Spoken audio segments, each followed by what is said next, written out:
పండగలే high power ఉల్లాసం high power ఉత్సాహం high power ఆరోగ్యం హై పవర్ ఆనందం. గుంటూరు వారి XXL మరియు హై పవర్ హార్స్ దేశవాళీ మినపగుళ్ళు. బంధాలు అనుబంధాలు మరింత దృఢంగా మరింత బలంగా.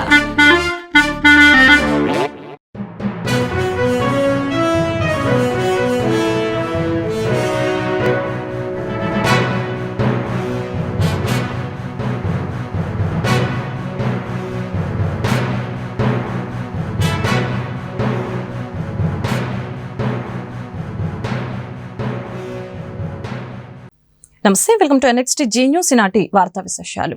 అక్రమ వసూలు వ్యవహారంలో విడుదల రజనీపై కేసు నమోదు. ఎంపీ శ్రీకృష్ణదేవరాయలు ఈ కుట్రకు కారణమన్న రజనీ గతంలో తన కాల్ డేటా తీసే ప్రయత్నం కూడా చేశారని మండిపడ్డారు. లక్ష్మీ బాలాజీ స్టోన్ క్రషర్ యజమానిని బెదిరింపులకి గురిచేసి 2,20,00,000 వసూలు చేశారంటూ మాజీ మంత్రి వైసీపీ నాయకురాలు విడుదల రజనీపై సిఐడి కేసు నమోదైన సంగతి తెలిసిందే. ఈ నేపథ్యంలో విడుదల రజనీ మీడియాతో మాట్లాడుతూ సంచలన ఆరోపణలు చేశారు. నర్సరావుపేట టీడీపీ ఎంపీ శ్రీకృష్ణదేవరాయలు ఈ కుట్రకి కారణమని అన్నారు. ఆయన చేస్తున్న వ్యాపార లావాదేవీలకి సహకరించాలని గతంలో తనపై తీవ్ర ఒత్తిడి తీసుకువచ్చారని, దానికి తాను అంగీకరించకపోవడంతో తప్పుడు కేసులు పెట్టించారని ఆరోపించారు. తనపై అక్రమ కేసులు పెట్టించి రాజకీయంగా ఇబ్బంది పెట్టే ప్రయత్నం చేస్తున్నారని రజనీ అన్నారు. ఒకటి, రత్తయ్య గారంటే నాకు చాలా అభిమానం. ఆయన చాలా కష్టపడి ఈ స్థాయికి వచ్చాడు.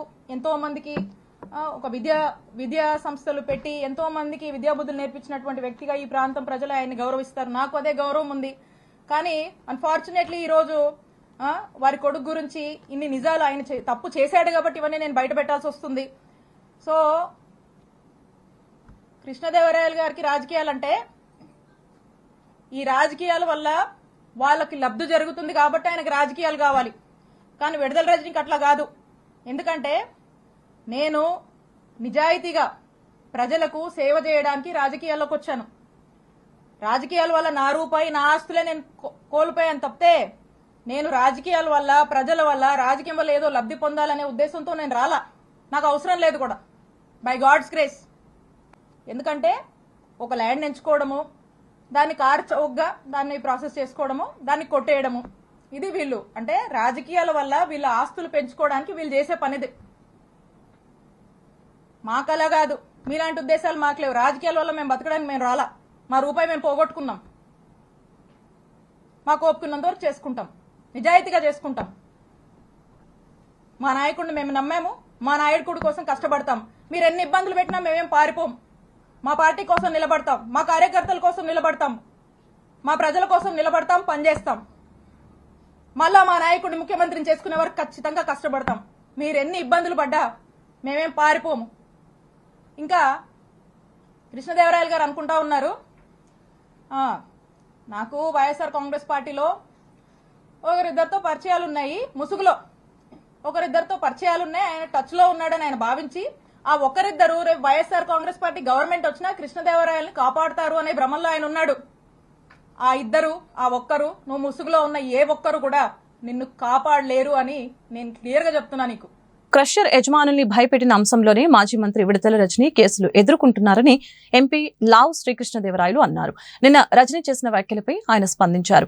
మీ ఒత్తిడితోనే స్టోన్ క్రషర్ పై భారీగా జరిమానా వేయిపోయారనేదే నిజం కాదా అని సూటిగా ప్రశ్నించారు. 40 ఏళ్ల నుంచి విద్యా సంస్థలు నడుపుతున్న తాము ఏనాడు భూములు కావాలని ప్రభుత్వాలను అడిగింది లేదని స్పష్టత ఇచ్చారు. నాడు అధికారం అడ్డం పెట్టుకుని IPS అధికారుల్ని బెదిరించారని ఎంపీ విమర్శించారు. నిజంగా డబ్బులు తీసుకోకపోయింటే నా వద్దకు వ్యక్తిని ఎందుకు పంపారని శ్రీకృష్ణదేవరాయలు ప్రశ్నించారు. నేను కొన్ని పేర్లు, వీళ్ళందరూ వైసీపీ నాయకులే, వీళ్ళందరి దగ్గర డబ్బులు తీసుకున్నారు. పసుమర్రు రైతులు ఉన్నారు, వారు కూడా ఏదో వచ్చి మాట్లాడతారు. వాళ్ళ దగ్గర డబ్బులు తీసుకుని ఉన్నారు. ఎందుకు డబ్బులు ఇచ్చారు వారు వెనక్కి? రైతుల దగ్గర ఏదైతే ఇళ్ల స్థలాలకి రైతులు ఇచ్చిన ఇళ్ల స్థలాలకి ఇచ్చిన భూమికి ఏదైతే గవర్నమెంట్ వైపు నుంచి డబ్బులు ఇస్తారో దాంట్లో నువ్వు పర్సంటేజ్ తీసుకున్నావా లేదా? నేను గట్టిగా మాట్లాడిన తర్వాత డబ్బులు వెనక్కి ఇచ్చావా లేదా? అది ఎవరు? అది టీడీపీ నాయకులా? అది ఎవరు? మరి ఎవరి దగ్గర డబ్బులు తీసుకుంది? మరి పోతారం భాష అనే వ్యక్తి ఈయన దగ్గర డబ్బులు తీసుకున్నారు, ఇప్పటిదాకా ఇవ్వలేదు. శంకర్రావు ఎంపీపీగా ఉన్నాడు, ఈయన దగ్గర డబ్బులు తీసుకున్నారు, ఇప్పటిదాకా ఇవ్వలేదు. జెడ్పీటీసీగా ఉన్నాడు ముక్తావాస్ అనే వ్యక్తి, ఈయన దగ్గర డబ్బులు తీసుకున్నారు, ఇవ్వలేదు. గోల్డ్ సీను వైస్ చైర్మన్గా ఉన్నాడు, ఈయన దగ్గర డబ్బులు తీసుకున్నారు. ఇవన్నీ తక్కువ కాదు, 2 కోట్లు 3 కోట్లు ఇవ్వలేదు. మున్నంగి రత్తారెడ్డి అనే వ్యక్తి దగ్గర డబ్బు తీసుకున్నారు, ఇవ్వలేదు. వీళ్ళందరూ అబ్బాస్ ఖాన్ వీళ్ళ దగ్గర డబ్బు తీసుకున్నారు. సత్తా వేములయ్య, నాగయ్య, రాజేష్ నాయుడు, గట్టా హేమ, ప్రదీప్ వీళ్ళందరూ కూడా నీతో పాటు తిరిగిన వారు, నీతో పాటు పనిచేసిన వాళ్ళు. వీళ్ళందరి దగ్గర డబ్బులు తీసుకొని వీళ్ళందరి దగ్గర డబ్బులు ఎగ్గొట్టి వీళ్ళందరినీ కూడా బెదిరించి అధికారాన్ని అడ్డు పెట్టుకొని ఇవన్నీ వీళ్ళందరూ కూడా టీడీపీ నాయకులేనా? వీళ్ళందరూ నీ చుట్టూ ఉన్న వాళ్ళే కదా మొన్నటిదాకా. వీరందరికీ ఏం సమాధానం చెప్తారు మీరు? ఇవన్నీ నిజం కదా? వీటన్నిటికంటే ముఖ్యమైనది పసుమర్రు రైతుల దగ్గర ఎందుకు డబ్బులు తీసుకున్నారు? ఎందుకు వెనక్కి ఇచ్చారు అసలు? ఇంకొకటి, మీరు నిజంగా డబ్బులు తీసుకోపోయి ఉంటే నా దగ్గరికి 10 రోజుల క్రితం ఒక వ్యక్తిని ఎందుకు పంపించారు? ఈ కేసు ఆపండి, మేము ఎవరికైతే వారికి స్టోన్ క్రషర్స్ ఉన్నారో వారికి డబ్బులు ఇస్తాము అని చెప్పి మా దగ్గరికి ఎందుకు వ్యక్తిని పంపించారు? ఎందుకు పంపించారు? అప్పటికీ చెప్పారు. ఆ మధ్యవర్తిని పంపించి చెప్పడం కూడా ఏం చెప్పారంటే, మేము గుంటూరులో కౌన్సిలర్ ఉన్నాడు, ఆ వ్యక్తి దగ్గర దుర్గారావు అనే కౌన్సిలర్ ఎవరు ఉన్నారు, ఆ వ్యక్తి దగ్గర మేము ఇవ్వాల్సిన డబ్బులు మేము పెడతాము, ఈ కేసు వెనక్కి తీసుకోండి, తీసుకుంటే కనుక మేము ఈ డబ్బులు ఇచ్చేస్తామని చెప్పి. మరి మీరు తప్పు చేయనప్పుడు ఇవన్నీ ఎందుకు చేశారు? ఇది చేయలేదని చెప్పండి. మీరు మనిషిని పంపించలేదు, మధ్యవర్తిని పంపించలేదని చెప్పండి. ఇవన్నీ ఒక తప్పు తర్వాత మీరు చేసి దానిపైన వాళ్ళు స్టోన్ క్రషర్స్ వాళ్ళు వెళ్ళారు, పోలీసులు కేసు పెట్టారు, దాన్ని ముందుకు తీసుకువెళ్తా ఉంటే ఇదేదో మేము రెడ్ బుక్ రాజ్యాంగం అంటారు, బ్లూ బుక్ రాజ్యాంగం, ఇది ఎక్కడి?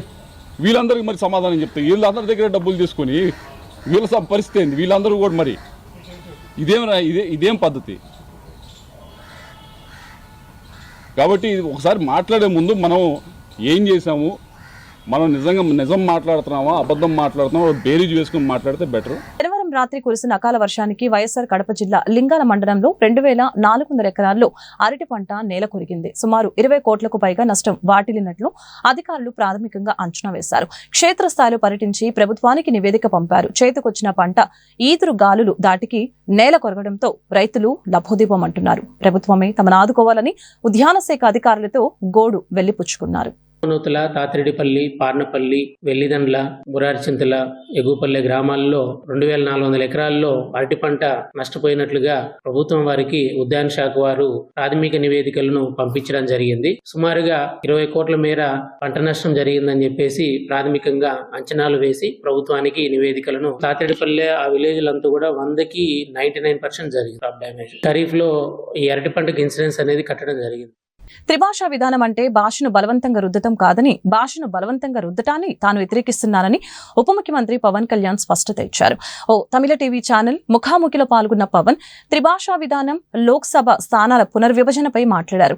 త్రిభాషా విధానంలో హిందీని నేర్చుకోవాలని ఎవరూ చెప్పలేదని, ఎవరిష్టం వారిదని చెప్పారు. మరొక వైపు లోక్సభ స్థానాల పునర్విభజనతో నష్టం జరగదని నమ్ముతున్నట్లు పవన్ తెలిపారు. బెట్టింగ్ యాప్ల ప్రమోషన్ కేసులో వైకాపా అధికార ప్రతినిధి శ్యామల పంజాగుట్ట పోలీసుల ఎదుట విచారణకి హాజరయ్యారు. పోలీసులు శ్యామలను 3 గంటల పాటు విచారించారు.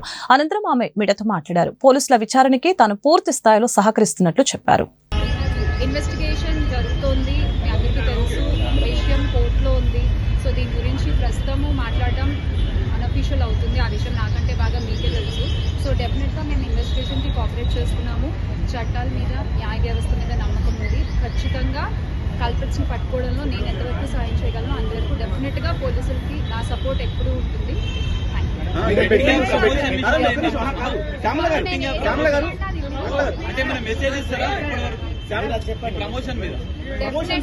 డెఫినెట్గా ఇది తప్పు. అండ్ ఆ కుటుంబాలకు ఎవరైతే నష్టపోయారో వాళ్ళకు కూడా ఖచ్చితంగా ఆ లోటు ఎవరు తీర్చలేనిది. ఇంకా ముందు ఇలాంటివి ఏమీ జరగకుండా తీసుకోవాల్సిన బాధ్యత మన అందరిపై ఉంది. ఇది ఒక రెస్పాన్సిబుల్ సిటిజన్గా చెప్తున్నాను. కూటమి ప్రభుత్వం వస్తూనే బీమాను ఎత్తివేసింది. రైతు భరోసా నిధులు ఇవ్వలేదని మాజీ సీఎం ఆరోపణలు చేశారు. 0 వడ్డీ రుణాలను ఎగ్గొట్టిందని మండిపడ్డారు జగన్. ఆంధ్రప్రదేశ్లో అకాల వర్షం కారణంగా పులివెందుల నియోజకవర్గంలో పంట నష్టపోయిన అరటి రైతుల్ని మాజీ ముఖ్యమంత్రి వైఎస్ జగన్ సోమవారం పరామర్శించారు. ఉదయం వైఎస్ఆర్ జిల్లా తాటిరెడ్డిపల్లికి జగన్ చేరుకున్నారు. వర్షాలకు దెబ్బతిన్న పంటను పరిశీలించారు. రైతులతో మాట్లాడి నష్టం వివరాలను అడిగి తెలుసుకున్నారు. అనంతరం మీడియాతో మాట్లాడారు. తమ ప్రభుత్వ హయాంలో పంట బీమాను రైతుల హక్కుగా అమలు చేశామని చెప్పారు. రైతు భరోసా నిధులు క్రమం తప్పకుండా అందించామని గుర్తు చేశారు. వీళ్ళు రైతన్నలు ఆ యూజర్ ఏజెన్సీ అక్కడ పనిచేస్తూ ఉంది కాబట్టి వీళ్ళైనా కూడా అక్కడ పెట్టుకునే పరిస్థితి ఉండేది. మా ప్రభుత్వ హయాంలో ఏ రకంగా ఎక్స్పోర్ట్ చేసినాము 2 కంటైనర్లను పెట్టి అరటికి సంబంధించి అవి ఇంకా ప్రోత్సహించబడేటివి. ఈరోజు చూస్తే ఎంత దారుణమైన పరిస్థితి అని అంటే, ఒకవైపున రైతుల పరిస్థితి ఈ వర్షాల వల్ల, ఈ గాలుల వల్ల ఇటువంటి దారుణమైన పరిస్థితి ఒకవైపున ఉంటే, మరోవైపున రేటు చూస్తామా అంటే నెల కిందట 26,000 పలికిన రేటు ఈరోజు 9,000 రూపాయలకు పడిపోయిన పరిస్థితులు చూస్తూ ఉన్నాం. 9,000 కూడా కాదు, ఇంకా 9,000 కూడా కాదు సార్, ఇంకా తక్కువ అంటున్నారు. వ్యాపారస్తులు ఎంత అంటే బండి పంపడు సార్. ఈరోజు 9,000 కాదు 6,000 అని చెప్తున్నారు రైతులందరూ. ధర పడిపోయిన పరిస్థితులు కనిపిస్తూ ఉన్నాయి. మరి రాష్ట్ర ప్రభుత్వం అన్నది రైతును ఎక్కడ పట్టించుకుంటా ఉంది అని అడుగుతా ఉన్నా. ఇట్లా మిర్చి పంట అయినా అదే పరిస్థితి, ధాన్యం కొనుగోలైనా అదే పరిస్థితి. 300 నుంచి 400 రూపాయలు పర్ టన్ను రైతు నష్టపోయిన పరిస్థితి. మిర్చికి 11,800 రూపాయలు కొనుగోలు చేస్తామన్నారు. ఇంతవరకు 1 కేజీ కొనుగోలు చేయాలి ఒక రైతు దగ్గర నుంచి. పెసర పరిస్థితి అదే, శనగల పరిస్థితి అంతే, మినుముల పరిస్థితి అంతే, కందుల పరిస్థితి అంతే. ఏ పంటకు ఈరోజు కనీస గిట్టుబాటు ధర రాని పరిస్థితిలో ఈరోజు రైతన్న వ్యవసాయం చేస్తూ ఉన్నాడు. రైతన్నలకు చీనీ చెట్లకు సంబంధించి గతంలో ఎప్పుడు చూడని రేటు వైఎస్ఆర్సీపీ హయాంలో రేట్లు వస్తే టన్ను ₹1,00,000 75,000 రూపాయలు అమ్మిన రోజు నుంచి చూస్తే సూట్ అనేది లేకోకుండా, కమిషన్ అనేది లేకుండా కొనుగోలు చేసే పరిస్థితి గతంలో ఉంటే ఈరోజు 23,000, 15,000, 18,000. కోవిడ్ టైంలో లారీలు డీజిల్ మనమే పెట్టి రైతులకు డైరెక్ట్ అకౌంట్ వేసినాం సార్. 12 కోట్ల రూపాయలు రైతులు డైరెక్ట్. అరటి రేటు మన కోవిడ్ లో కొనేంత రేటు ఉంది సార్. లారీలు మనమే దారుణంగా ఉన్న పరిస్థితి. నేనైతే ఒకటి చెప్తా ఉన్నా, ఈ 4,000 ఎకరాలకు సంబంధించిన ఈ ప్రతి రైతన్నకు నేను ఒకటే భరోసా ఇస్తా ఉన్నా. ఈ ప్రభుత్వం మీద ఒత్తిడి తీసుకొచ్చే కార్యక్రమం జరిగేందుకే, చేసేందుకే ఈరోజు నా ఈ పర్యటన. ఈ పెద్ద మనిషి చంద్రబాబు నాయుడు గారు రైతులకు ఇవ్వాల్సిన ఇన్పుట్ సబ్సిడీ ఖచ్చితంగా ఇవ్వాలి, ఇన్సూరెన్స్ సొమ్ము కూడా ఖచ్చితంగా రైతులకు అందరికీ కూడా రావాలి. ఏ రైతన్నకు కూడా ఇవి రాని పరిస్థితి ఎక్కడైనా ఉంది అని అంటే మాత్రం ప్రతి రైతన్నకు నేను ఒకటే చెప్తా ఉన్నా, కళ్ళు మూసుకుంటే సంవత్సరం అయిపోయింది, కళ్ళు మూసుకుంటే మరో 3 ఏళ్ళు. దేశవ్యాప్తంగా అరకు కాఫీ బ్రాండ్ కి విస్తృత ప్రచారంలో భాగంగా పార్లమెంట్ ప్రాంగణంలో 2 స్టాల్స్ ఏర్పాటు చేశారు. ఎంపీల అల్పాహార క్యాంటీన్ సంఘం 1లో అరకు కాఫీ స్టాల్ ని పార్లమెంటరీ వ్యవహారాల శాఖ మంత్రి కిరణ్ రిజిజు ప్రారంభించారు. అరకు కాఫీకి ప్రచారం కల్పించేందుకు అవకాశం కల్పించిన స్పీకర్ ఈ నెల 28 వరకు పార్లమెంట్ ప్రాంగణంలో స్టాల్స్ ఏర్పాటుకి అనుమతినిచ్చారు. ఏపీ గిరిజన కోఆపరేటివ్ సొసైటీ ఆధ్వర్యంలో 2 క్యాంటీన్లు ఏర్పాటు చేశారు.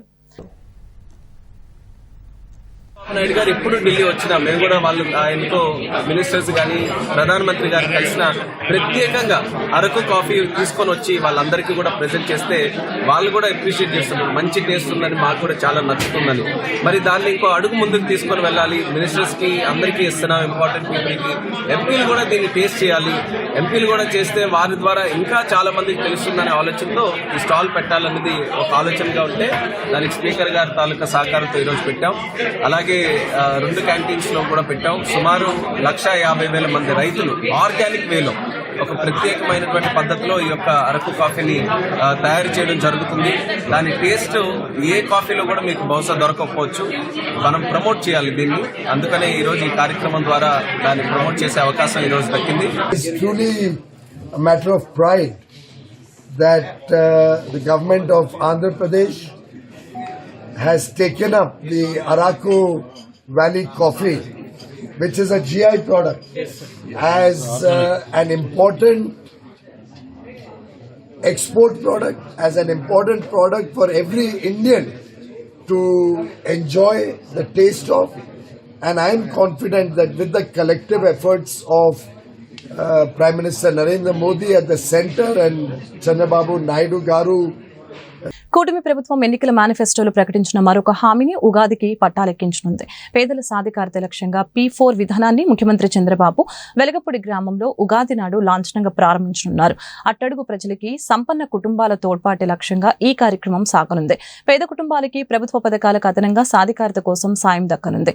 ఆగస్టు కల్లా 5 లక్షల కుటుంబాల ధృవీకరణ పూర్తి చేయనున్నారు. ఉగాది రోజున ముందుగా 4 గ్రామాల్లో పైలట్ ప్రాజెక్టుని సీఎం లాంఛనంగా ప్రారంభించి దానిని క్రమేణా రాష్ట్ర వ్యాప్తంగా విస్తరించే దిశగా ప్రణాళిక చేపట్టారు. ఈ వార్తలు ఇంతటితో సమాప్తం. మరొక బులెటిన్ మళ్ళీ కలుద్దాం. నమస్కారం.